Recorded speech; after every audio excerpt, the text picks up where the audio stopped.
So far, I've got 2 qualifying badges, a boulder and a cascade, and 6 Pokémon to compete in the Pokémon League. Pikachu, Pidgeotto, Butterfree, Charmander, Bulbasaur, and Squirtle. And I caught them all by myself, fair and square. Well, it doesn't really matter how I got them. They're all mine, and that's all that counts for a Pokémon trainer.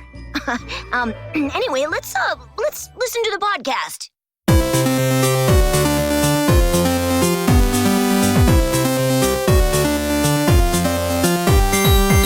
Hey, I'm Veronica Taylor. And I'm Rena Taylor. And this is The Trainer's Guide. Today's episode, Mystery at the Lighthouse. Hey, everybody. Welcome back to episode 13. We are in Tokyo. Yes, it's very exciting. We've had such a great time. We just finished Tokyo Comic Con, which was amazing. Yeah, Neil Kaplan and I were the first American voiceover guests ever, and it was quite an honor to be there. So thank you for that. It was so cool. There were so many people from different countries who came to this convention. We actually saw people that we have met before from Dubai, and one person from Dubai who lived in Saudi Arabia, from Kuwait, the Netherlands, US, England. We met other people from Ireland, Scotland, Malaysia, Israel, the Philippines, Guam, France. Yeah, it was crazy. It we was saw so cool. Servicemen and women who were stationed there, students who were on trips or studying abroad, and also teachers. Yeah. Teaching English and other classes. And we met one of the artists who draws for some of the anime that you've worked on, which was super cool. Oh my gosh, that was really incredible.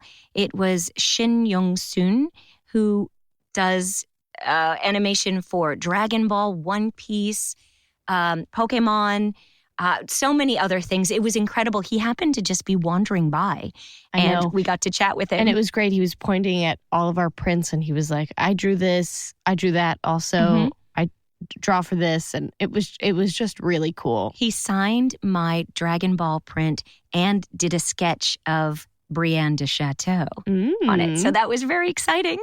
Oh, also, we met 2 actors from Israel who dub a lot of the cartoons that you also work on. That's right. They worked on Pokémon and, gosh, so many other shows. It was amazing. And we have a little special treat from them at the end of the show today. Yes.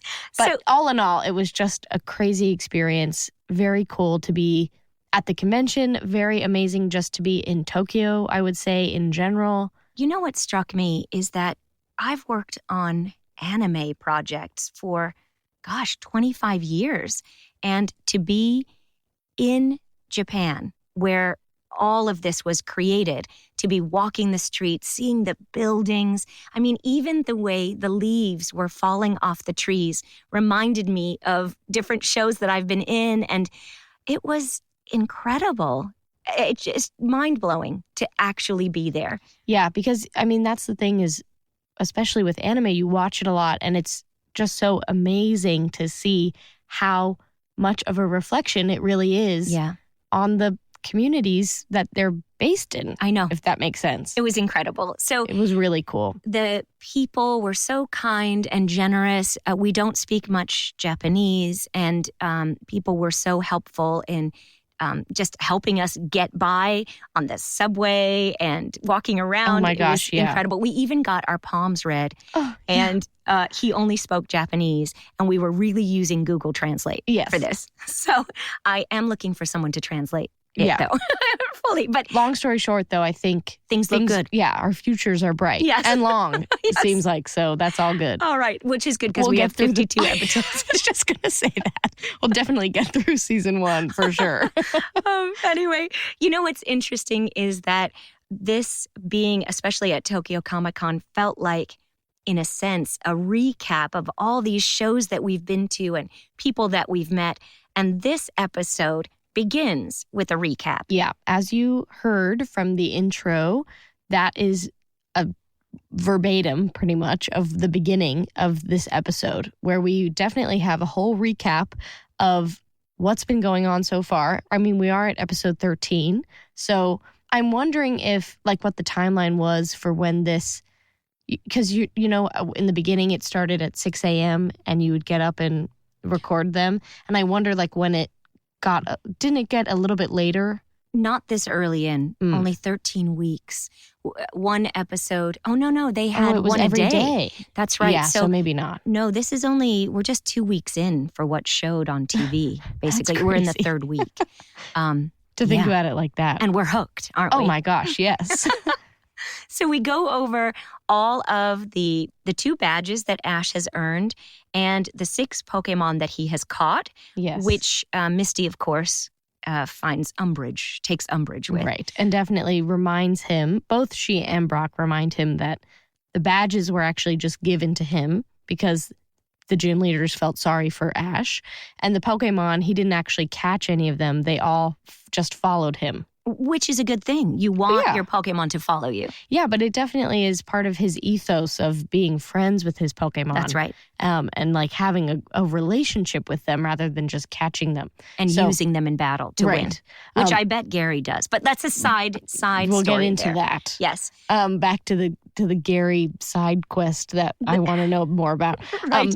But that is definitely something that irks Ash. And we find out also in the beginning of this episode more about how Pokemon itself works.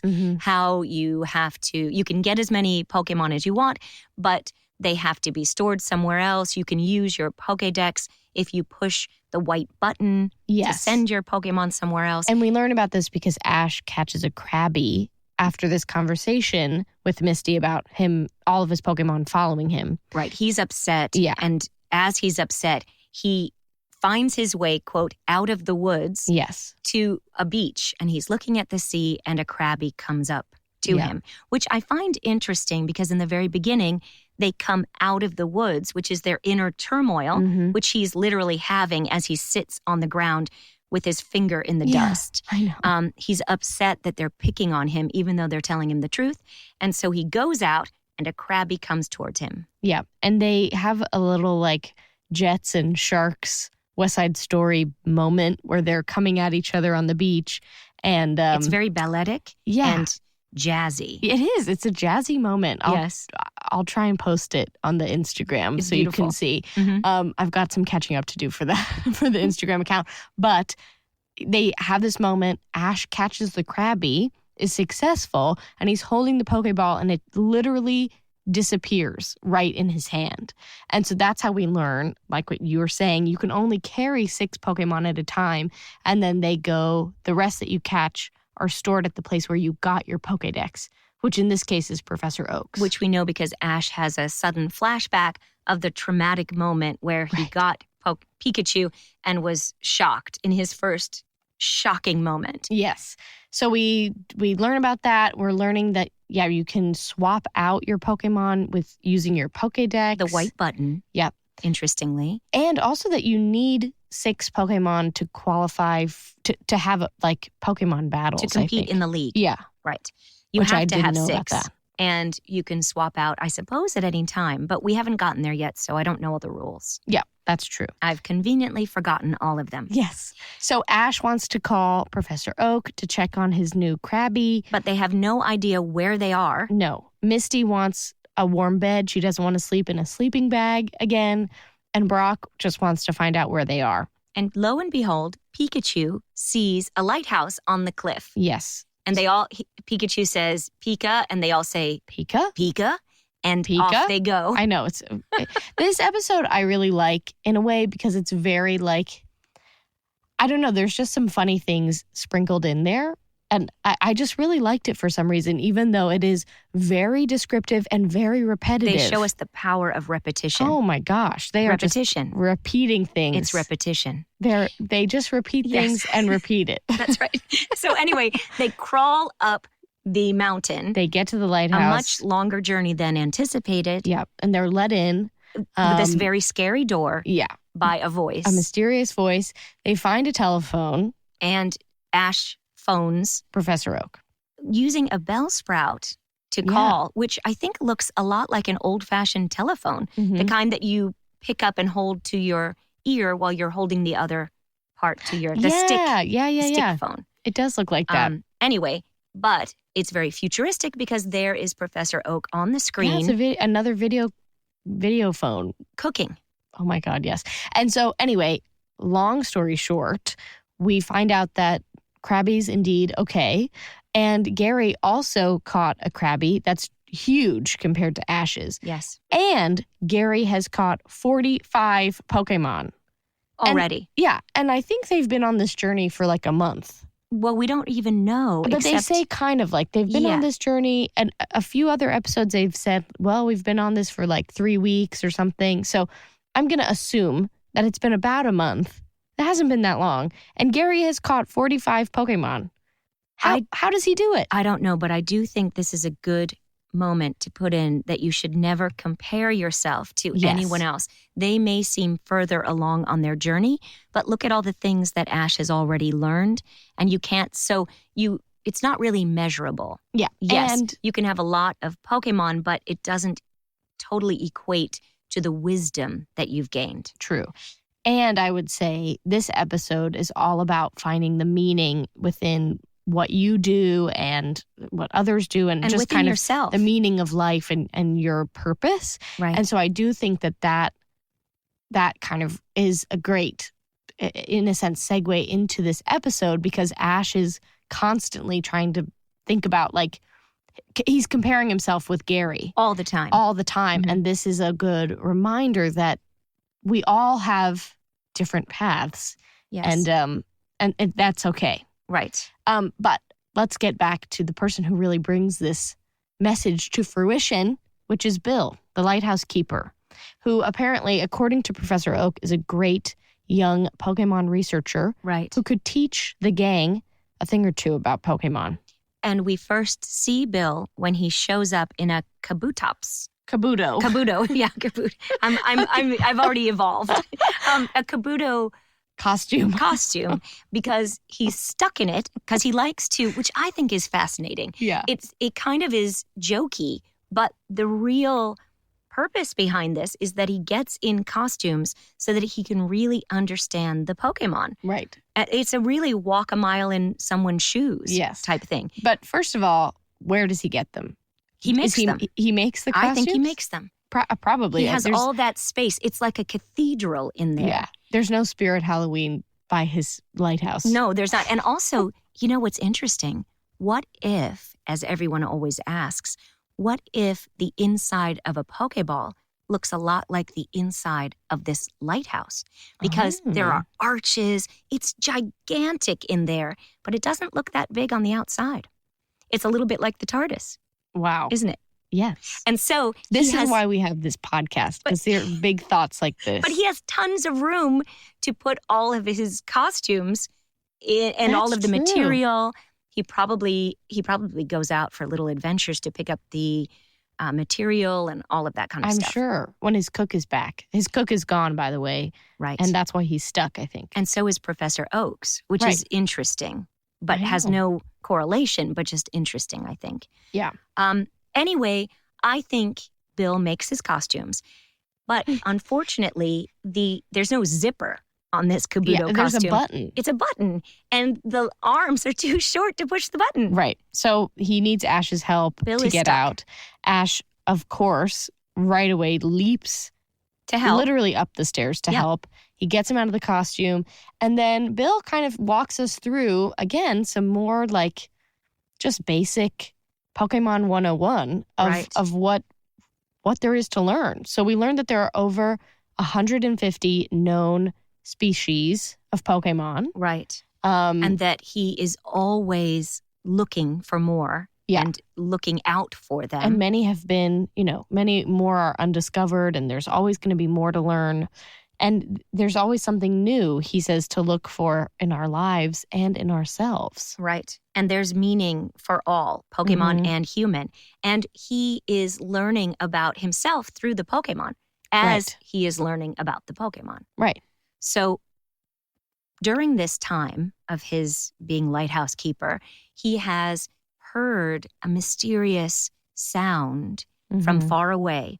He has copied it and sent it back out with the light and the sound. And he's trying to lure this mysterious, unknown Pokemon to him Right. because he wants to be friends. His message was, let's be friends. I want to meet you. Yeah, I know. It is pretty exciting. Now, I will cut in because before we get to this I know, I'm so meeting, excited about it. we have to talk about Team Rocket. Oh, okay. So Team Rocket, in the meantime, while Bill is kind of explaining his life purpose and, that there's meaning in everything, Team Rocket have followed the gang. They know that Bill's lighthouse, it's in the white pages or something, they say, in the phone book. Probably the phone book, yeah. It's registered. Of course. This episode did also have some good references that I wonder if kids these days would understand, because they say according to the phone book, this is Bill's lighthouse.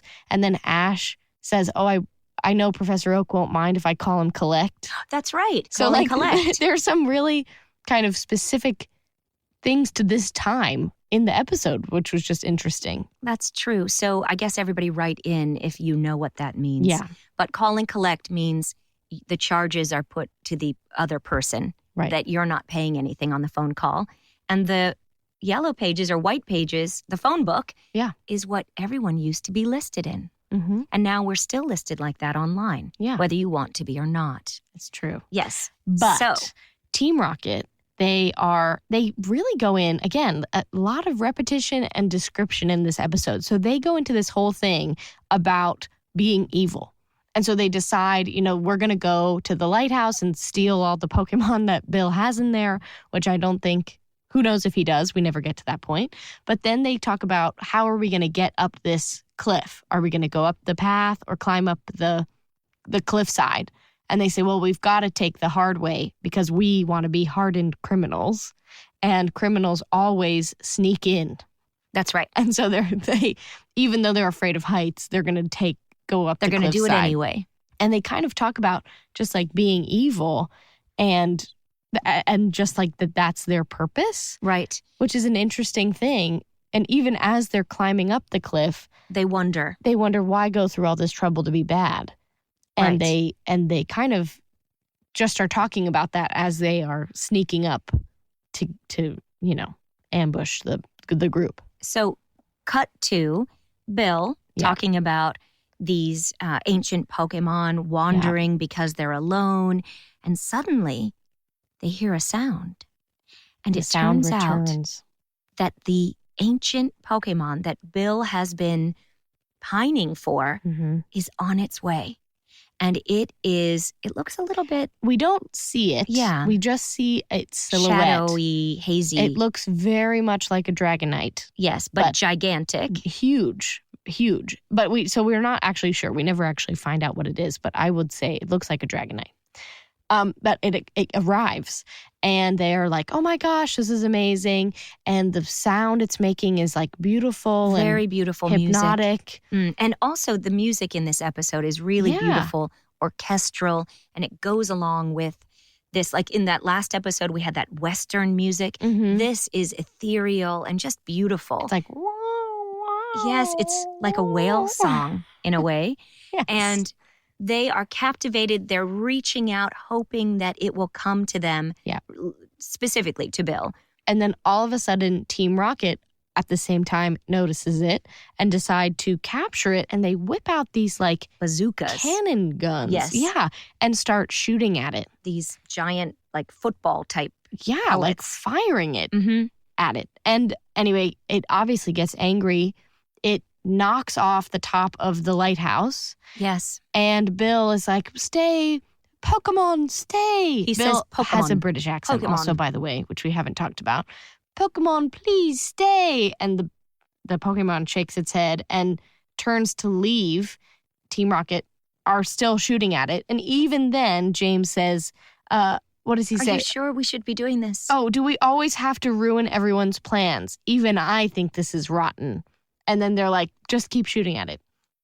And it leaves. The Pokemon swipes them with its tail. Oh, yeah. And they go shooting off to dream further into the future. Yes, they go blasting off. And after the, after this, I'm taken by this. It's so sad.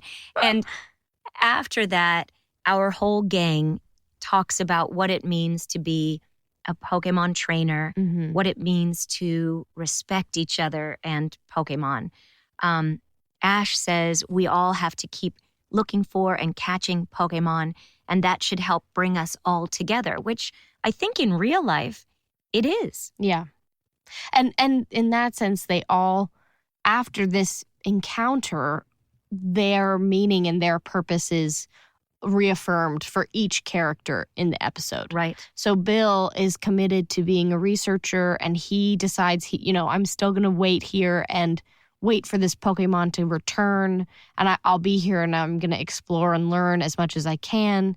And even that of Ash asks him, if you meet this mystery Pokemon, would you want to capture it? Wouldn't you want to capture it? And Bill says, no, I'm fine just meeting it. Yeah, meeting is enough. Right. And why can't we get to know each other? Yeah, and that is, capture. For him as a scientist, as a researcher, he doesn't need to own any of these things or have them with him all the time. He just wants to learn. Right. For Ash, his goal and his purpose is catching and looking for Pokemon and as a uniting force. Right. For Brock, that he says raising a Pokemon is another way of understanding how to live with them. Which is what we all do. Again, stepping into each other's shoes to really understand how we all work and get along and learn. And just, I think in some ways that's exploring how much we are the same and how much we are different. Yep. But celebrating all of that. Yeah, and that's, being a parent too, that you learn about yourself while you're learning how to care for someone else. That's right. And then Misty says, Pokemon are lots of fun to play with. Right. But it's true. Again, Yes. It's just being together and getting along. And I don't know, it's just being in the moment, right. Which I think is another, life is so busy. And being in the moment is difficult. It's hard to focus and just stop and be where you are. And I do think that whole fun to play with is really about just being in the moment and celebrating each other. Mm-hmm. But I do think that it's a great scene, I would say, taking kind of the meaning out, or not the meaning, but stepping back from the plot and looking at it kind of from a setting up like a writing perspective. Mm-hmm. This is a great way to reach out to the entire audience and so many different people who are watching the show. Anyone can identify with one of these ways of being involved in the Pokemon world and community. Right. So you don't have to be like Ash and catch Pokemon and battle. You could be like Brock and raise Pokemon and make food for them and that kind of thing.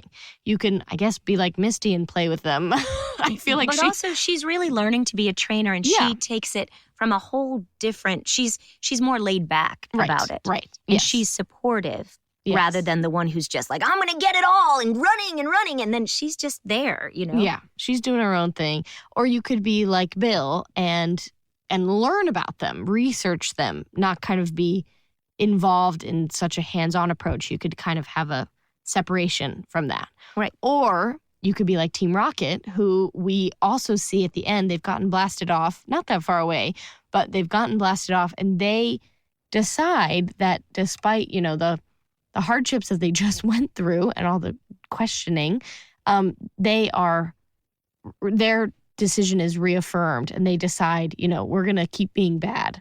Right. And our goals will be somebody else's nightmare, which, is kind of, I think they were pretty evil sounding in this episode. Well, it wasn't as fun as they've usually been. The other thing, too, is that they have chosen that they want the praise from whomever has hired them. Yes. Which we don't know at this point. That they would rather have the praise for all that they are capturing or stealing and doing this. That's what's important to them. Not learning about the Pokemon, not trying to get along with them, but just stealing them. Yeah. So that is definitely a different path. Yeah. But that's something that, some viewers might really love. That's right. In that sense. And so it kind of gives you, I think, different avenues in which to approach the the show, the franchise, but just in general, like the whole journey. Well, also with Professor Oak, he's always the one who's behind to show support, to share knowledge. Yep. Obviously, Bill is learning so much and will share his knowledge eventually.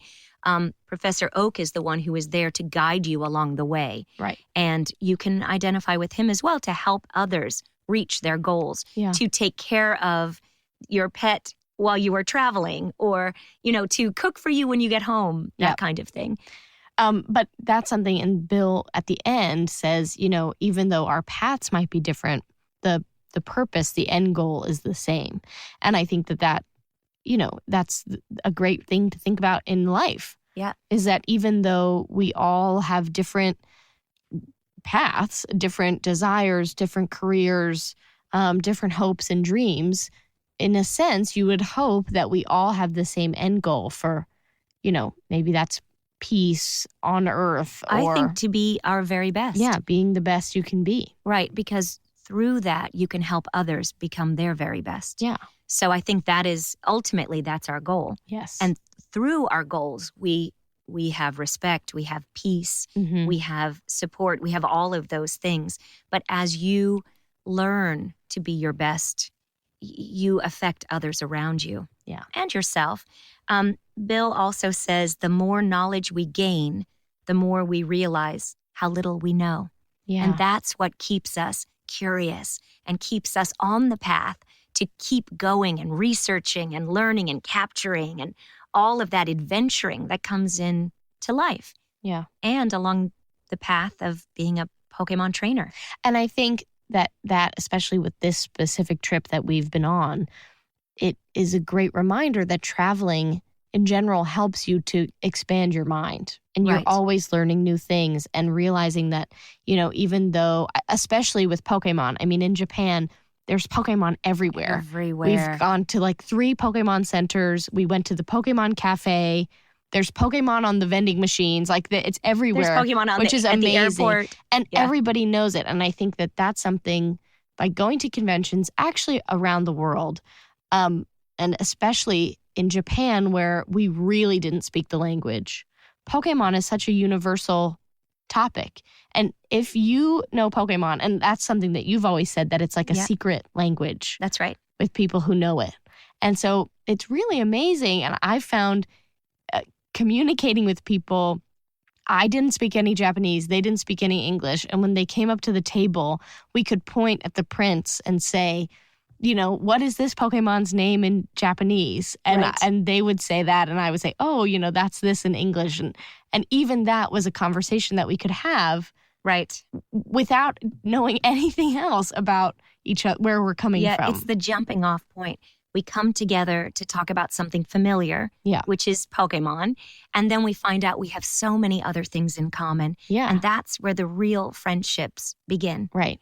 And there's just so much to learn. Yeah, and who knows where it will take you. Yeah.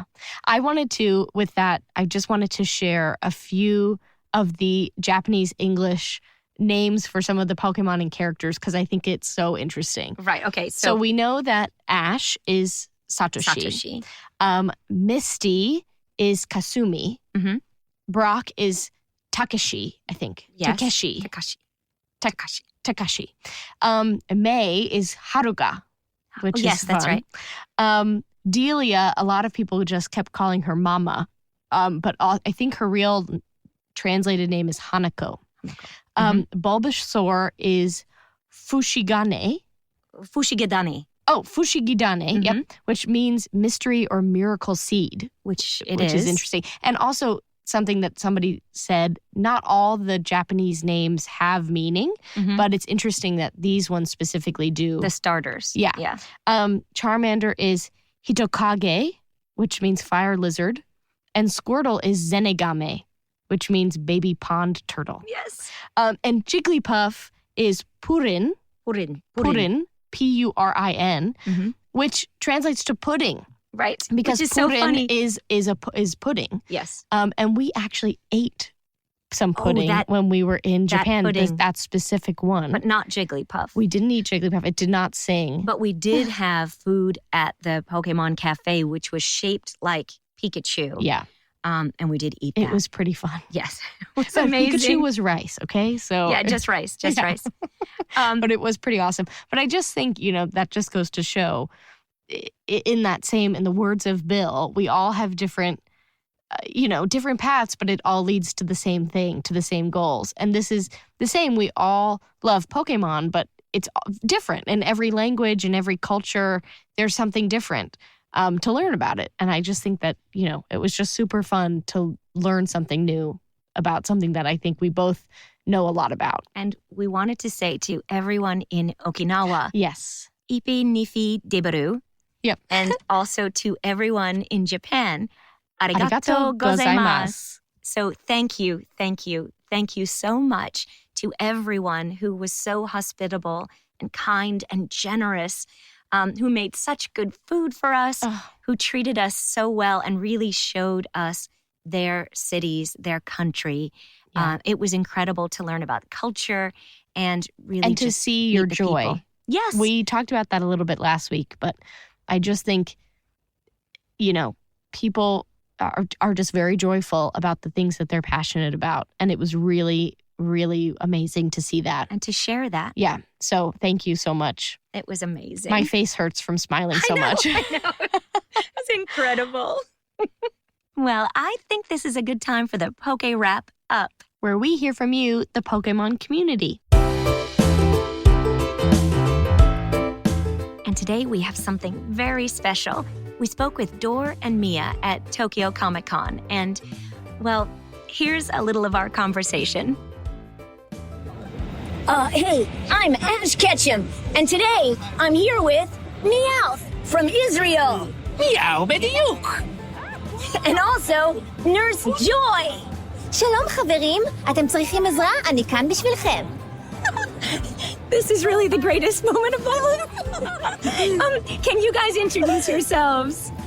My name is Mia Kadosh, and I'm Nurse Joy from Pokémon and a lot of more characters. And I'm Doris Rugo, and I'm dubbing Meowth for more than 20 years. מיהו בדיוק. צוות רוקט במהירות האור ייכנע עכשיו או שתיאלץ להילחם. מיהו בדיוק. It is so awesome.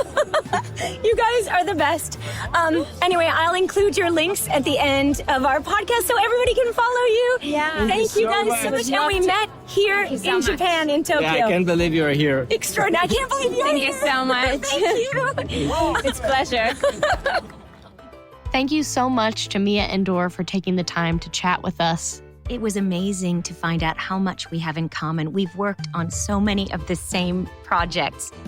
Dor and Mia are so incredibly talented. They're actors, they're directors. It just goes to show you that no matter what language you speak or where you live, as an actor, you have to use all of your talents all of the time, and they certainly do.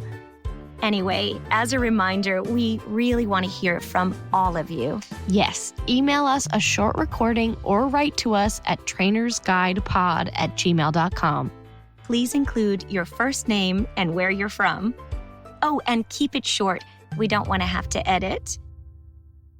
Well, that about wraps up today's episode of The Trainer's Guide. And, as they say, to be continued. We hope that you continue to join us on this journey that is The Trainer's Guide. As you know, you can find us on Apple Podcasts, Spotify, or wherever you get your podcasts. Wherever you're listening now. And if you subscribe, comment, and rate the podcast, it helps others find the show and keeps us on the air. Thank you so much in advance for your generosity and all of your amazing support. Trainer's Guide is a production of Boom Integrated. We are co-executive producing this along with The amazing Adrian Glover. and the incomparable Robin Lai. I'm your host, Veronica Taylor, And I'm your host, Rena Taylor. and this has been The Trainer's Guide. We'll see you out there on the road.